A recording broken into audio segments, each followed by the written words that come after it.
zviri sema trader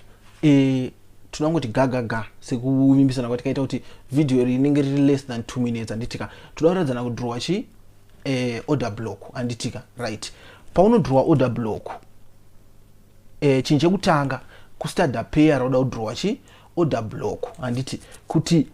market ikagadzira order block takati imove candlestick riripo before chi musika waro wabara anditi before impulsive move. For this case tine order block ripi panapa anditi muri kuona inini personally inini ndikutaura inini ndakaita sei ndakazvimiririra inini pabati sisei pandati inini anditi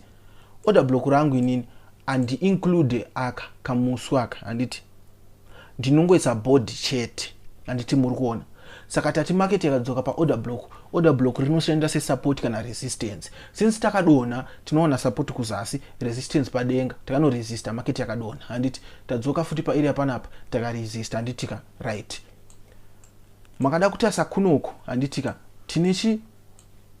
tinoona mamwe ma order block anditika buy ariko futi anditika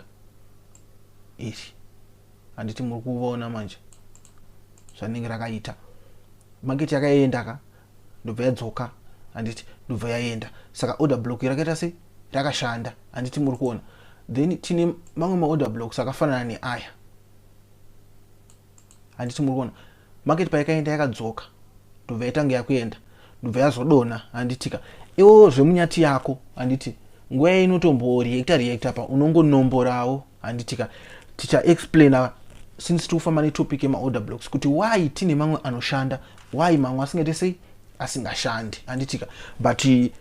ndoda kuti panguva dzino dzimubate statement rinowanzotaurwa mufilimu panobati kwambavha nemapurisa pevenzi hey you are under arrest, anything you say can and will be used against you in the court of law anditika ndoda tungobata pekuti shi anything you say can be used against you anditi saka information yatikupai ishi ku forex it can be used against us anditika zviriko igame anditi right ndo mafambiro andingachita chi singwi dzachona Mwari udenga achitira sei achitira zvakanaka anditika tikanoita futi rimwe chi order block iri anditi right on this order block ndoda kuti muone kuti ini ndatinodraw board ka right iranga nika board kadiki ande mukaona aka market yakauya panapa haina kusvika anditika ndobva yatoenda anditi tinopotsa mamwe tichiwina mamwe zviriko ku forex but payaka breaka ona ika tabva taita sei tabva tadzika anditika tabata kuti tinodraw sei chi order block ngatisangane pachi pa next vidash.